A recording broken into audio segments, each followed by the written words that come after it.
When it comes to leadership, when a decision is too easy, sometimes it may not be the right decision. The right decisions are always the hardest decisions. And if you avoid the hard ones, you don't want to feel that, then you got to really question whether you want to be a good leader or not. You're being vulnerable but yet strong. Yes. And how do you do that? A practical example is that in situations where you unfortunately have to tell individuals that work closely with you for many years that unfortunately they have to move on. How do you do that in the most empathetic way without thinking so much about your own position and your own role and what it means to the business beyond that conversation with that person? And how much can you do after that?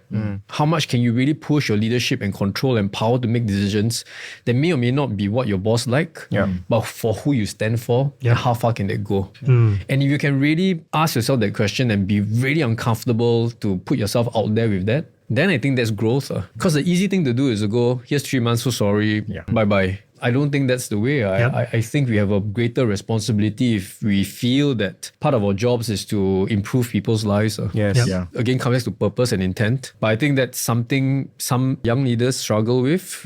I don't blame them because their KPIs are as such. Yeah.